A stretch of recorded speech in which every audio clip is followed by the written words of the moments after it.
오늘의 말씀은 디모데전서 3장 1절부터 13절까지입니다. 미쁘다 이 말이여 곧 사람이 감독의 직분을 얻으려 함은 선한 일을 사모하는 것이라 함이로다.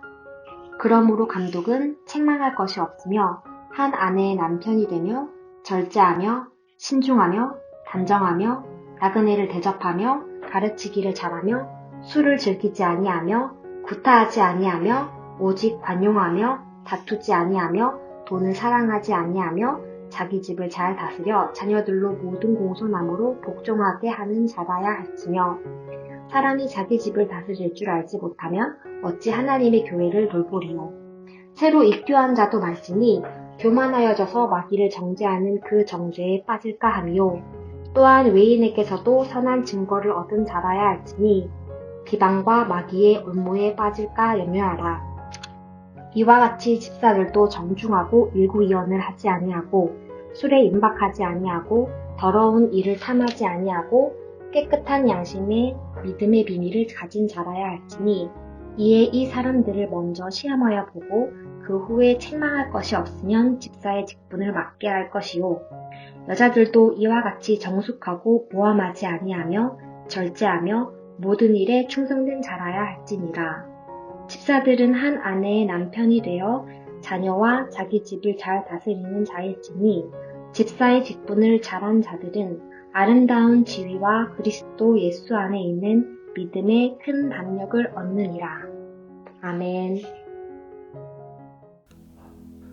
본문에서는 감독과 집사의 자격에 대해 말씀하고 있습니다. 감독이나 집사는 오늘날의 목사, 장로, 권사, 집사 등의 직분자들입니다. 감독에 대한 자격 15가지, 또 집사에 대한 자격 9가지, 총 24가지의 덕목을 직분을 가질 자격으로 말하고 있습니다.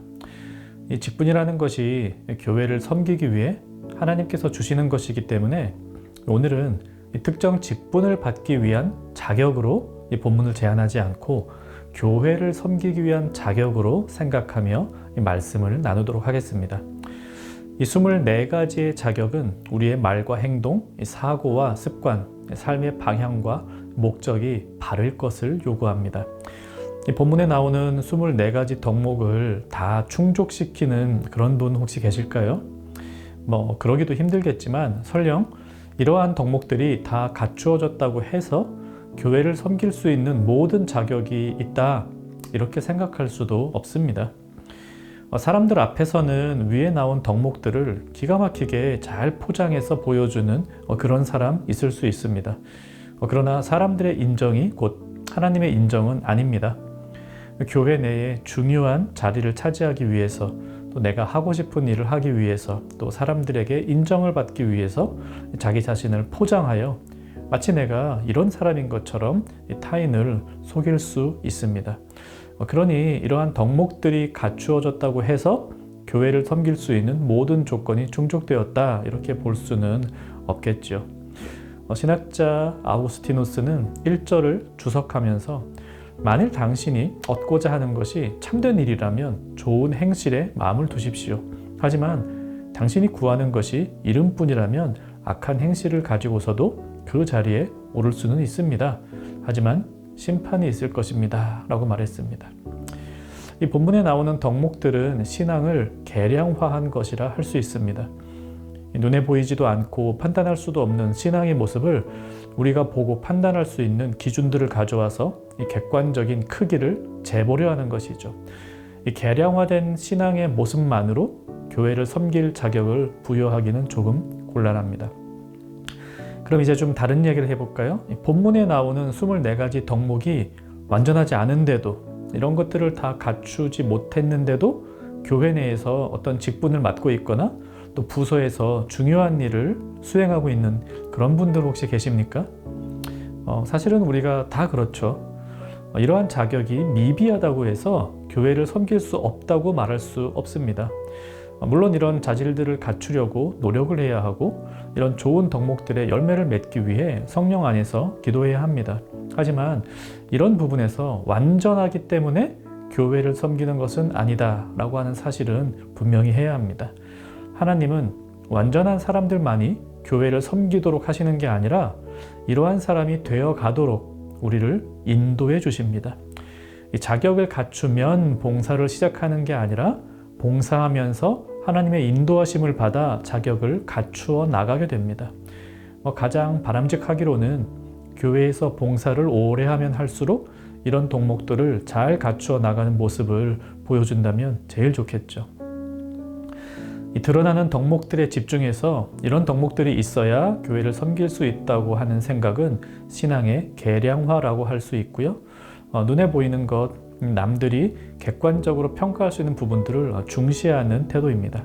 반대로 눈에 보이는 덕목들은 그렇게 중요하지 않다. 하나님은 우리의 중심을 보신다. 그러니 교회를 섬기는 자를 뽑을 때에는 이런 덕목들에 치중하지 말고 그가 얼마나 하나님을 사랑하며 개인 경건에 힘쓰는가를 중시하면 된다. 이런 자세는 신앙의 내면화라고 할 수 있습니다. 신앙생활, 경건생활을 너무 계량화시킬 수는 없습니다. 성경을 하루에 몇 장 읽으면 저절로 경건한 사람이 되는 것 아니죠. 기도할 때 몇 분 이상 하는지, 일주일에 아침 묵상 몇 번 하는지, 또 몇 명한테 전도했는지, 예배 시간에 딴 생각 몇 번이나 했는지 보이는 것이 우리의 전부는 아닙니다. 동시에 그렇다고 계량화된 신앙을 무시하면서 내면화, 신앙의 내면화만을 추구하는 것도 바람직하지는 않습니다. 하나님은 우리의 중심을 보심으로 겉으로 드러나는 행위는 중요하지 않다 이렇게 말하는 것 일부분은 맞지만 그렇게 겉으로 드러나는 신앙의 모양을 무시해버리면 우리의 중심마저도 흔들리게 됩니다. 우리는 계량화와 내면화 두 가지를 다 필요로 하는 사람들입니다. 우리 청년 가족들은 겉으로 드러나는 모습을 갖추려고 애쓰기 이전에 중심을 하나님께 온전히 드립시다. 동시에 겉으로 드러나는 모습에서도 하나님과 사람 앞에 온전해지기를 간구하며 성령님의 인도하심을 받으며 살아갑시다. 이런 성도들이 모여있는 교회라면 누구라도 기쁜 마음으로 교회를 향해 봉사할 수 있을 것입니다. 말씀 생각하며 같이 기도합시다. 신앙의 내면화를 다지게 하소서, 중심을 하나님께 향하게 하소서 이렇게 기도하시고 또한 신앙의 계량화를 다지게 하소서, 겉으로 드러나는 언행에서도 하나님과 사람의 사랑을 받게 하소서. 오늘 하루 자신의 안과 밖이 조금 더 거룩해짐을 경험하는 청년가족 되시기를 바랍니다.